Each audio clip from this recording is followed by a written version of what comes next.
You know, when a doctor tells you, Allahu Akbar, and I've given this example before, when a man's heart suddenly fails and he gets a pain and he drops, then they pick him up and take him to the hospital, and the doctor says, you know what, you've got to give up smoking. Wallahi, 9 times out of 10, if not 10, he gives it up.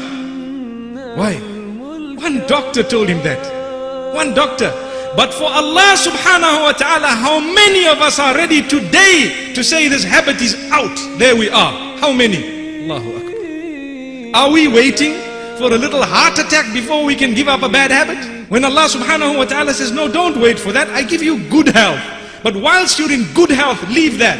Allahu Akbar. This is why we say, some people turn away from Allah. They don't want to worship Allah, neither in Ramadan nor outside the month of Ramadan. So what Allah does for them, He gives them a favor.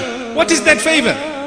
He makes them sick and ill to the degree that the doctors cannot help them. So what do they have to do? They are forced literally to say, Ya Allah, for the first time in their lives, raising their hands and coming salah early, mashallah. That is cheap. Wallahi, cheap meaning we are still fortunate that we haven't died before we raised our hands to Allah. But the question I have, should we wait for something to happen to us before we're going to raise our hands? This is why Allah says, be thankful, be grateful, recognize the devil and know about him before he even comes in your direction, so that you will know how he tries and distract you. Ask those who've committed adultery all their lives, what have they achieved by it? Ask those who have sinned all their lives gambling, what have they achieved by it? Ask those who have sinned all their lives by stealing, cheating, conning, deceiving, by engaging in all sorts of other sins, whether it is drugs and alcohol. What did they achieve by it? They achieved what?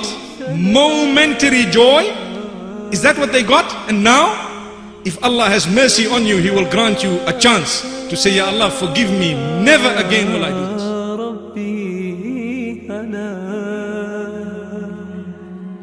لولاك يا رب